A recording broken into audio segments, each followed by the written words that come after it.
A man with disabilities has been found dead from bronchopneumonia. He appears also to have been heavily beaten. Christopher was in such a physically weakened state that even his immune system was giving up. Thames Valley Police discover that the man's wife has a story to tell.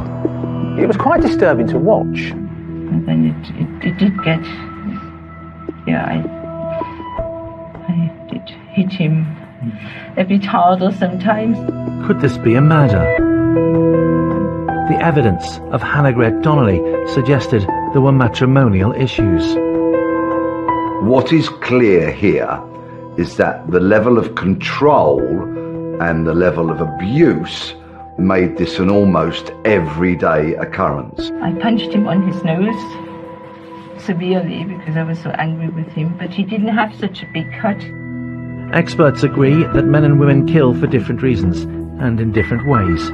When a woman murders, it is often in rage, jealousy, passion. This is the series that looks into the hearts and minds of the lady killers.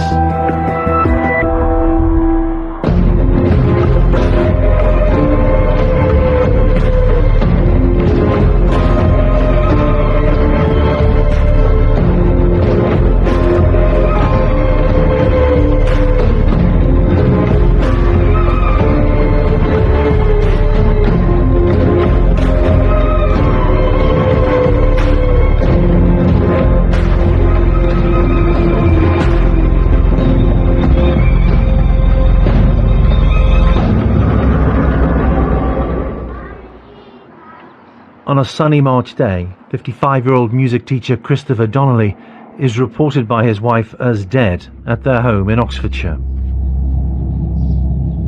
There was a mystery here for the police to solve. This was not a natural death, although that is exactly what Hannegret had implied when she called the ambulance. In the first phase of the investigation, it was not clear that Christopher had been murdered. Police probed Hannegret Donnelly. Within your family, what would you say your role is?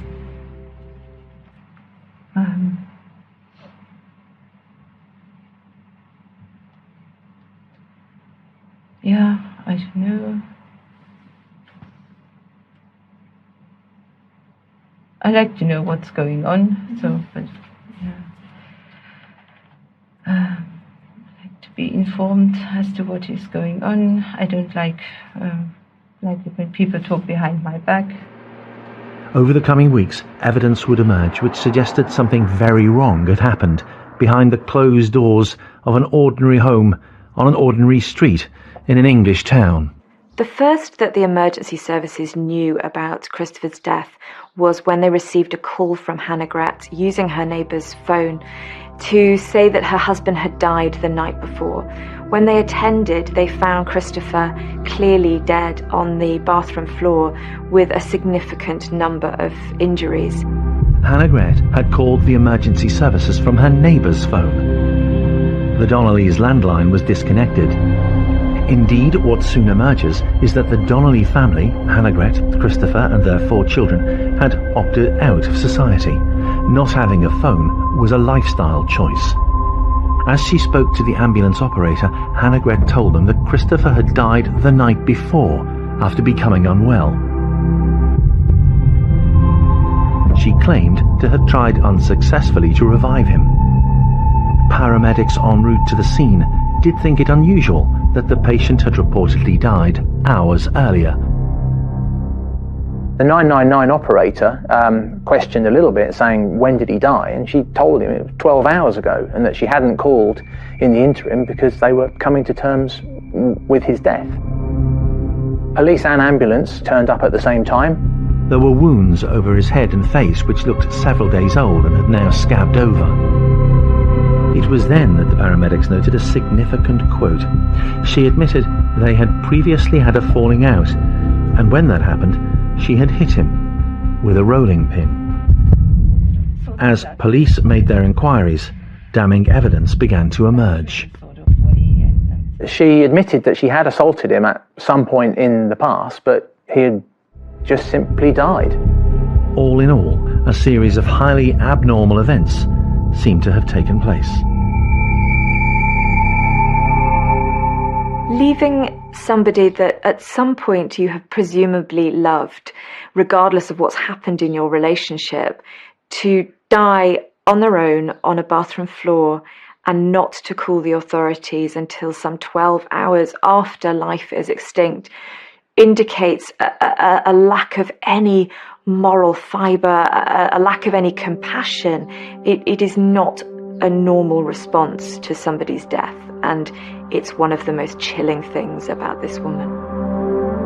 Forensic psychologist Donna Youngs believes this was early evidence of an exceptionally possessive woman.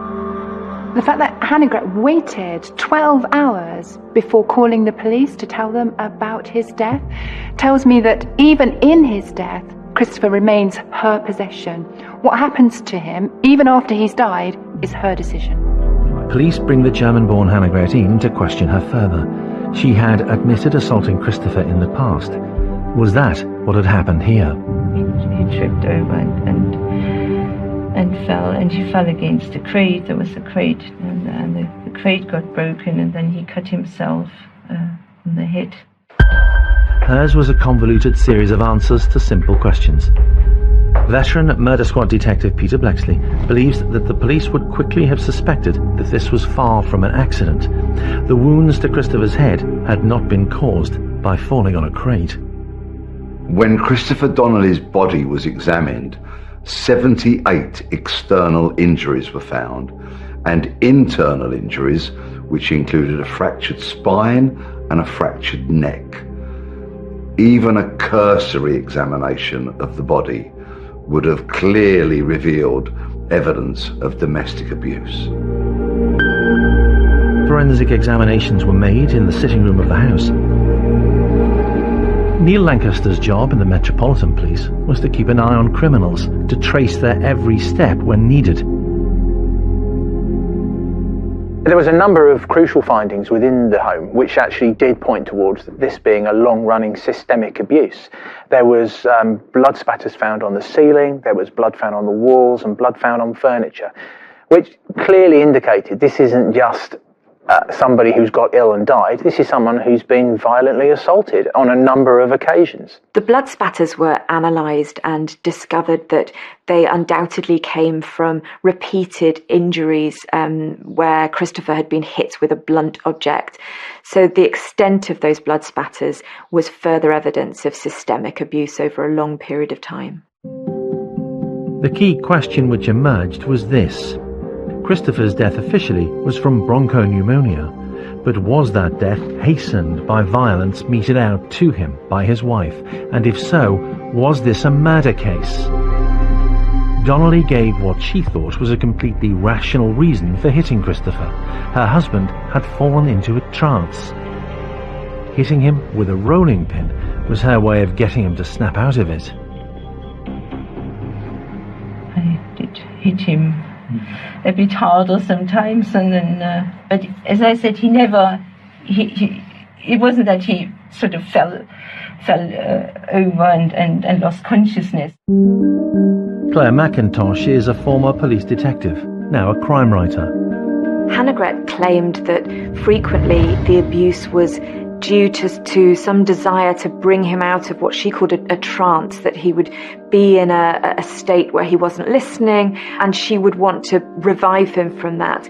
But what we know is that Christopher was a very, very ill man by this point. He was both physically and mentally weak, and any trance that he was in was down to the very abuse that his wife was meting out. Watching her performance closely reveals much about Hannegret Donnelly.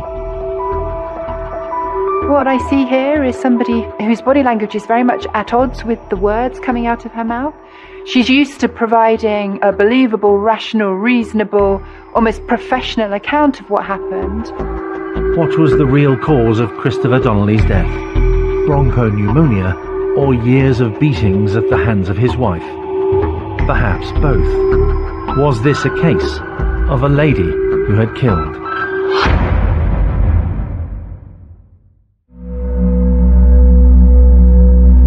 The violence violence meted out to Christopher Donnelly was, according to his wife Hannegret, just banter between husband and wife. It was more like, so we had a chase around the kitchen table, or something. It was more in, sometimes just, Sorry, when you say chase around the kitchen table, it's in a more sort of light-hearted way. Her story was simply not adding up. As the interview progresses particularly, we see the body language starting to contrast sharply with that. So we start to see this slumped, defensive body language, these raised, I'm innocent kind of eyebrows, and the over-gesticulation, which is a vain, a slightly desperate attempt to get her side of the story across, to maintain her side of the story. It would be a challenge, but to gather enough evidence to charge Hannegret Donnelly with murder meant detectives had to uncover what had been going on in an ordinary house on the Berrowfields estate in Aylesbury. The couple had been married for 23 years. One-time music teacher Christopher, a biochemistry graduate, played the clarinet and saxophone, having also studied at London's Guildhall College of Music and Drama. He and Hannegret had 4 children, aged between 13 and 21 at the time of Christopher's death. Husband and wife, 4 children, settled into a routine. It was one dictated by the strong matriarchal influence of Hannegret Donnelly. Hannegret Donnelly, in some respects, is a bit of a mystery. She and her family very much kept themselves to themselves. She trained as a midwife, but in fact hadn't worked since she'd had her children. She'd been a stay-at-home mum and homeschooling them. Her husband, Christopher, had a science background, but he was a very talented musician. He'd worked as a music teacher for a long time and performed as well. He was around the same age, a year older than his wife. They'd been married for 23 years. So far, so normal as the story of Hannegret Donnelly is told. But there were aspects of the Donnelly household which were dissimilar from the lives of their neighbours. They were incredibly a religious family with deeply held beliefs. They apparently had some type of view around there being an end of days existence. They shunned modern technology. Indeed, what soon emerges is that the Donnelly family, Hannegret, Christopher and their 4 children, had opted out of society. At the heart of decision-making for the Donnellys, Hannegret. Hannegret had gradually begun to take more control of things in their relationship. She was not at all keen on the world outside of their own 4 walls. Such was their mistrust that they took their children out of mainstream education and schooled them at home. Increasingly, as Hannegret and Christopher grew older, they retreated into the house, kept themselves to themselves. All the reports are that they lived a very insular existence and really didn't associate with neighbours or anything particularly such as that. Hannegret has created a household that's almost like a separate land. It's a land under her dominion. It's a land where she, Hannegret, has absolute power. And like any territory under absolute dictatorial control, it's one where she keeps a very firm hold on the infiltration of any external influences. So there's no technology allowed. The children are homeschooled. It's not just a physical, but it's actually a psychological fortress that she has created here. Was this part of a life pattern designed by Hannegret as part of a bigger agenda? Perhaps.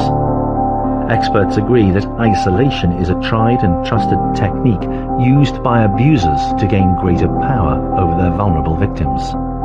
It is possible, of course, for families to be very happy and self-sufficient, to homeschool their own children, to avoid the evils of the internet and modern technology. But it also makes it much, much more difficult for any authorities to keep an eye on what's going on and to raise concerns if they see anything out of the ordinary. As for Christopher's life, it appeared to take an odd turn after he married. It started out well enough, but what police began to uncover was that he had become physically weak in recent years and mentally frail. Her husband initially was a talented musician, but quite clearly over time became more and more and more weak and became a shadow of his former self. By January 2018, he was effectively disabled, unable to walk. Christopher's health simply dwindled over the years that he was married. Judging from the injuries he had suffered, and probably at the hands of his wife. We know that Christopher stopped working as a music teacher in 2015 due to ill health, and we can only assume that some of that ill health was as a result of Hannegret's treatment of him. His mental health began to suffer, and what's particularly distressing about this case is the knowledge that Hannegret was abusing her husband at the very time when he needed her support. So gradually, Christopher became weaker, not just physically, but mentally, until he wasn't able to defend himself at all. Detectives needed to know more from the woman outwardly cooperative, who might appear to some as an unlikely abuser. Could this lady be a killer? The pathologist said he had never seen a case where so many injuries were inflicted. That kind of says it all for Christopher, a 55-year-old man, to have been subjected to such abuse which led to so much scar tissue that even a Home Office pathologist was shocked. There were a number of old injuries as well that showed that Christopher's abuse had started many years previously. He had a cauliflower ear, which is more commonly associated with rugby player injuries, and a fracture to the cartilage in his voice box, which was consistent with attempted strangulation. These are not minor injuries. This is not a fit of pique. This is systematic physical abuse using third-party objects, not just using her fists. Terrible litany of awful injuries. And I think the finding of the pathologist is that this systemic abuse had led to his bronchial infection, which killed him. And it wouldn't have happened without this level of abuse which he'd been forced to undergo. The question that detectives had to answer was this: can someone's death from pneumonia be directly related to beatings received over time? There are different types of pneumonia, and some of them strike much more quickly than others. Some of them are very, very virulent. Some of them can strike completely healthy people and leave them almost at death's door within hours. But others are only likely to strike if somebody's physical condition has been so weakened that that germ can invade more deeply. It seems highly likely that Christopher was in such a physically weakened state that even his immune system was giving up. Women abusing men is not as unusual as some people might think. Alex Skeel was trapped in a long-term abusive relationship. His ordeal only ended after the jailing of his former partner and the mother of his 2 children. He's been considering what happened to Christopher Donnelly. You can't do anything right. And I always think of it as, if you offer to do the cooking, you're the worst cook in the world. Then if you don't offer to do the cooking, it's, oh, well, you never cook. So you're never, ever right, you're always wrong. And there's so many examples that you're always walking on eggshells, as they say. And you're just so frightened of doing anything wrong. And then it gets to the point where you almost try and avoid any triggers that you know that will trigger her off. Tragically, abuse in a domestic setting is all too common. Usually, it is a man who is abusing a woman. But of course, there are situations where the tables are turned. You turn into just a robot, and that's just your way of life, and you can't get out of it. In the vast majority of cases involving domestic abuse, men are responsible for violence. What was emerging as detectives considered whether they could charge Hannegret Donnelly with murder was that Hannegret Donnelly's was far from a usual case. It's possible to divide Hannegret's behaviour into 2 different types of abuse. So on the one hand, there was very strong evidence of systemic physical abuse, beatings with blunt objects, punching, jabbing in Christopher's throat. I suffered abuse for 5 years. It started off with really small little things that happened, and it was simple things like, oh, you can't wear those shoes, I prefer these shoes, oh, you can't have your hair like that, I don't like the top you're wearing, I don't like the colour. So that type of control was down to Hannegret's desire for knowledge of everything that Christopher was doing, where he was going, what he was thinking, withholding trips to the toilet, withholding medical treatment, complete control of somebody else's life. What's unusual here is that abuse does not seem to be motivated, as we might expect, by any kind of anger or hatred of her victim, but rather by an unquestioning belief in her own absolute authority. This very much speaks to a woman who is a complete bully, who is an abuser, and relatively unusually, a physical abuser of a man, but also a woman who has no remorse and who believes that her enjoyment of life, her satisfaction, and that avoiding any irritations of her life are more important than anything else. It may even be that she got perverse pleasure out of tormenting her eventually completely powerless husband. It's now believed that Christopher suffered over a decade of abuse, and throughout this time his physical condition was such that he was rendered effectively defenceless. So with every subsequent act of violence that she inflicted upon her husband, he was weakened, and therefore the next act of violence became even more impactful, was even more powerful, had an even more powerful effect. She reduced him over time almost to the state of a wounded animal. It was more like, so we had a chase around the kitchen table, or something. It was more in, sometimes just,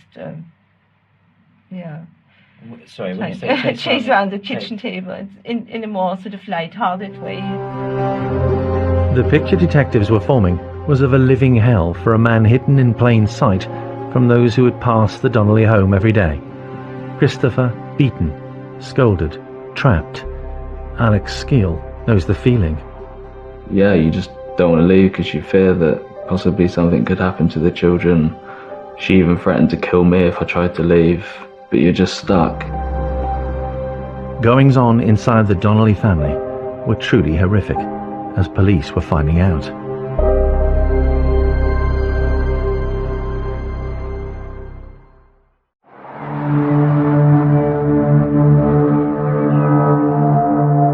Four children were part of the Donnelly family, yet none complained about their mother's treatment of their father. It's unlikely they could. It doesn't surprise me that none of the children came forward to the authorities. It's clear that Hannegret ruled that family with a rod of iron, and no doubt anyone in that family, children as well as Christopher, were absolutely terrified of her. And because the family had no visitors, saw few people, Christopher had no means of hope. His children kept isolated from those who might help. What shocked me the most was just how vulnerable Christopher was, and the fact that nobody noticed that here was a family with children who were living on a very ordinary estate in a very ordinary town, and yet somehow they went under the radar. Hannegret Donnelly's power and rule over Christopher was unquestionable. The abuse was so often that it became the norm. The dynamics of the relationship had now shifted so heavily to one side that Christopher was at this point unable to function without his wife's say-so. What is clear here is that the level of control and the level of abuse made this an almost everyday occurrence, a level of abuse that had simply become accepted. It's just so lonely and dark, and you don't have anyone to talk to. I can imagine there was probably no conversations that went on between them other than arguments. It's the way it is, and it's just a really horrible way to live. I have read some reports where Hannegret suggested that Christopher almost invited these beatings. Well, I struggle to think of anybody who would like a whack over the head with a rolling pin. I also struggle to think that a relationship that plumbed the depths that this did was ever a relationship that was ever built on equality. But what was in it for Hannegret? Why did she do it? So my sense is with Hannegret that it comes from a way of thinking rather than from any profound emotional trauma. To me, it feels like somebody who was almost brainwashed as a child, somebody who's come out of some really kind of bizarre childhood upbringing that has taught her to think in this way about human relationships and about the need to maintain control. That's what I would suspect with Hannegret. What we do know was her power over Christopher was complete. After the police arrested Hannegret, they seized her diary, and among the entries in there was clear evidence of abuse, not least the fact that Hannegret had refused to let her husband go to the toilet. And this withholding of a basic human need is particularly cruel. It's not just controlling, but it's dehumanizing, and it's a particularly shocking part of this case. It now seems likely that Christopher Donnelly actually thought he was the one who was in the wrong, as he suffered from years of abuse. Blaming it upon yourself when you are a victim is quite common. Most people that I've spoken to, that's male, female, whatever gender, age, ethnicity, I've had thousands of people message me. They've all said the same thing. I thought it was my fault, when in fact it isn't at all. They're just made to believe that. And that's why it kind of makes it worse, because I think for a lot of people, you try and sort of please them more to make out that it isn't your, because you just completely feel it is your fault and you're doing something wrong, so you try and change it, but then it goes back to what I was saying about cooking the food and not cooking the food. It just goes back to that. It's a vicious circle, and it just goes round and round and round. And I think, you do feel as though it's your own fault, but then part of you knows that it isn't. The problem facing detectives, having amassed the evidence of abuse and control of Christopher, was proving that he'd been murdered. If Hannegret was a killer, how could they get her to confess? An interview in a murder case such as this there'll be a formal strategy which will be agreed with the senior investigating officer. First of all, I try to sort of sort things out with him in sort of a bantering sort of way. The strategy would have been, we need to find out what's going on, we need to get her talking. That didn't seem to be a problem. She seemed eager to talk. And they would then be thinking, obviously to prove murder, they need to prove that she caused really serious harm to him, and she intended to cause really serious harm to him.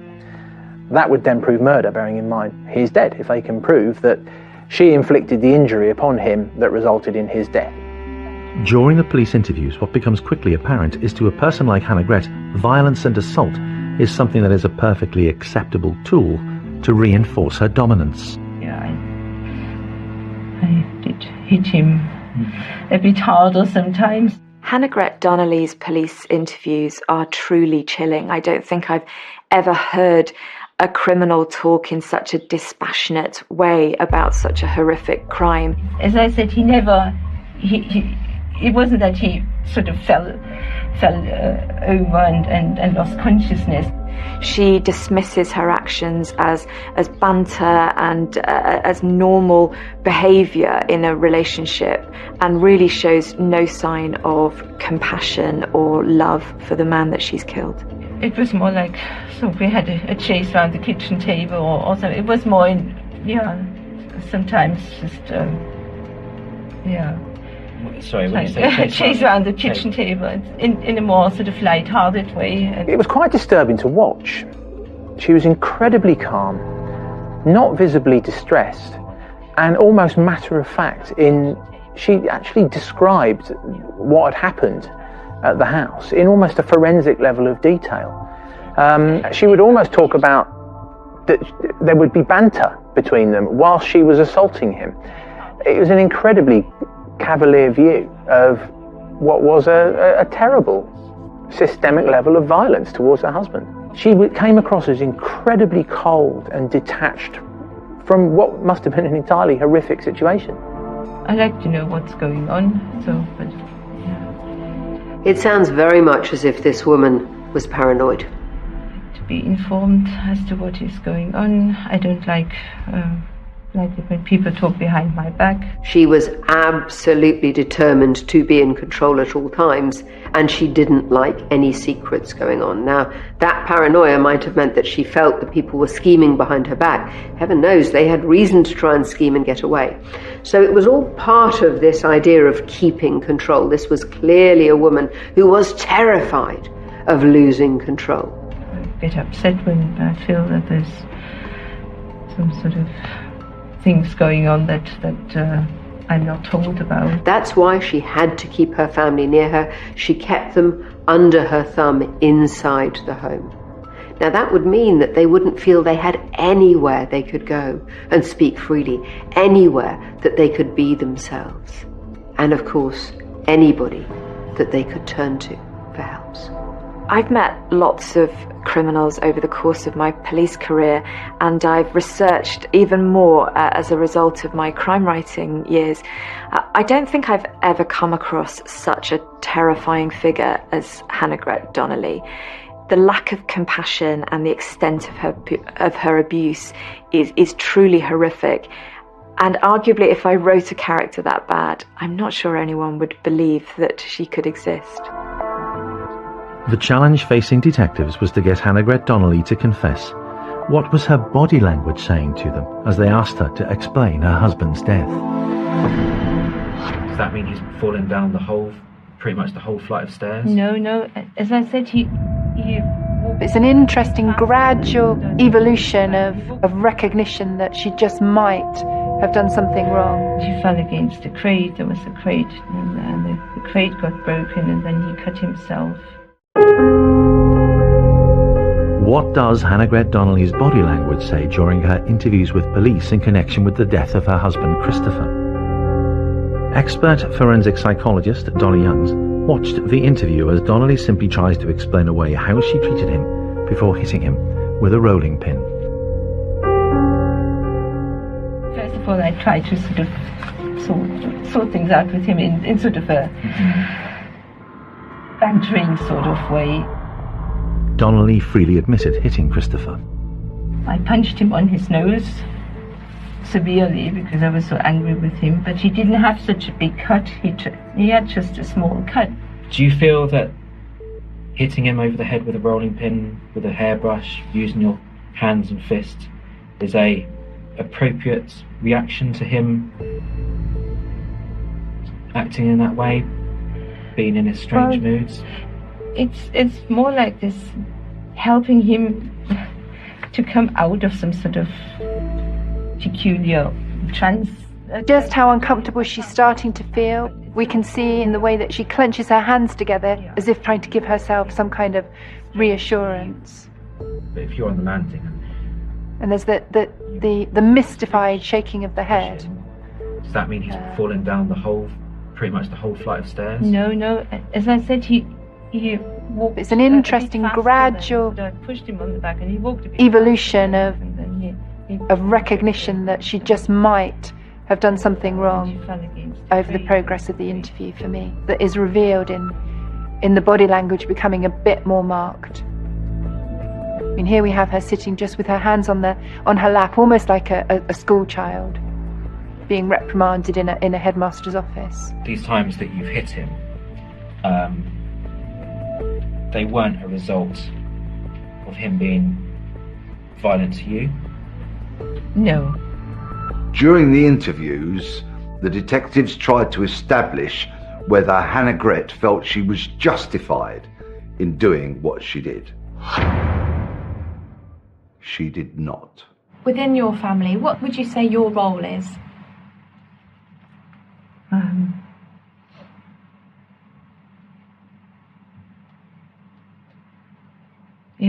I don't know. She pauses in annoyance. She's annoyed at being asked this question. She thinks it's none of the interviewer's business. She has never had to explain herself within her household. I like to know what's going on, but I like to be informed as to what is going on. I don't like it when people talk behind my back. Here we hear these remarkable statements about how she likes to be kept informed, and how people talking behind her back. I mean, the controlling tone of these statements, given that she's talking about her family, is remarkable. I'm a bit upset when I feel that there's some sort of things going on that I'm not told about. There's no indication in her face, her expression, her body language that she's aware that what she's saying is in any way potentially offensive. It's more like this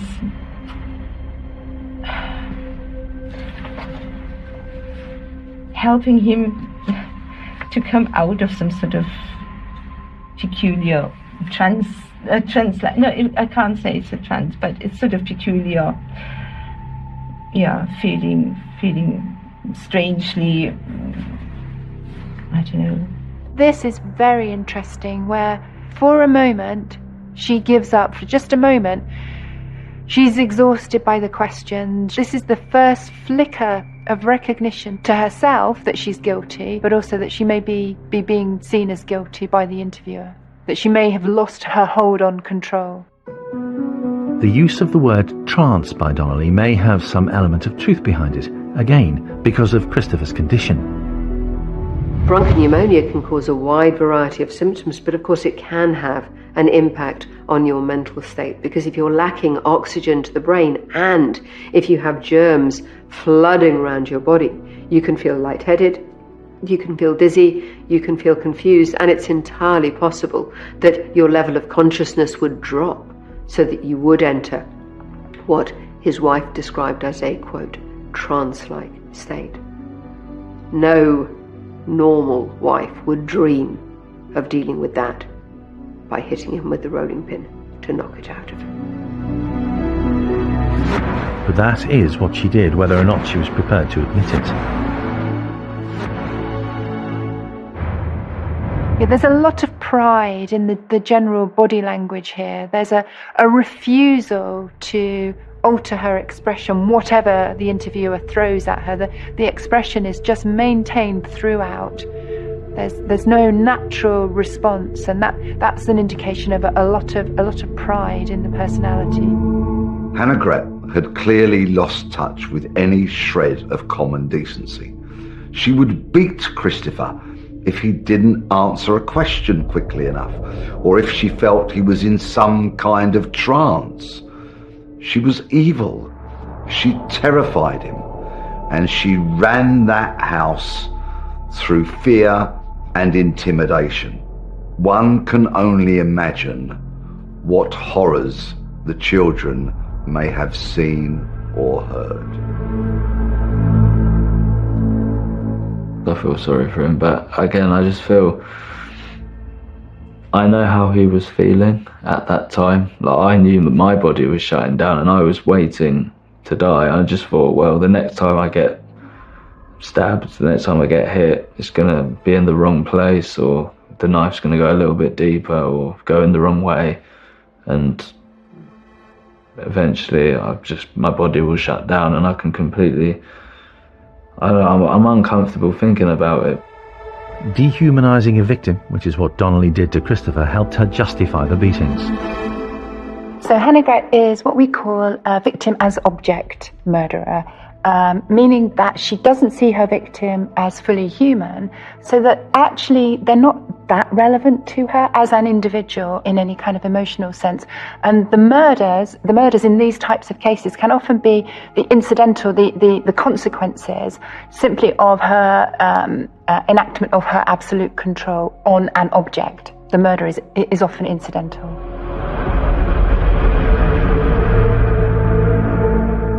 Hannegret's initial wounding charge was soon escalated to murder after all of the forensic post-mortem and interview evidence was collated.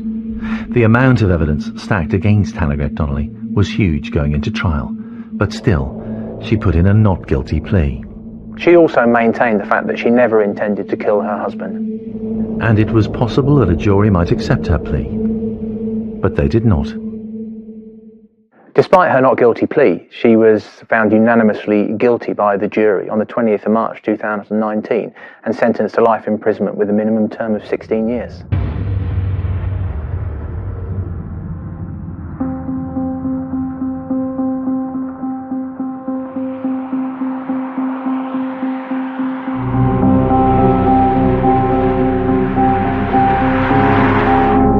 Hannegret Donnelly is statistically a very rare killer. She coerced her husband. It is so much more often the other way around in cases of domestic abuse and murder. But as Alex Skeel discovered, violence can come from anybody. Christopher Donnelly discovered that too. At the start of our relationship, it was the first relationship that I had, so everything felt normal.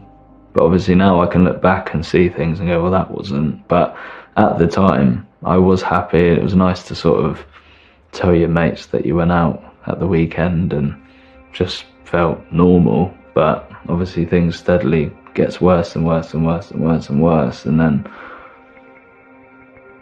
I just find it weird that I was a sort of young person in sixth form, and then 5 years later, for no fault of my own, I was about 2 weeks away, 10 days from dying. And I could feel that happening. But it wasn't my fault that that was happening. It was just a terrible place to be in, and there's nothing I could have done about it, because I literally had no money.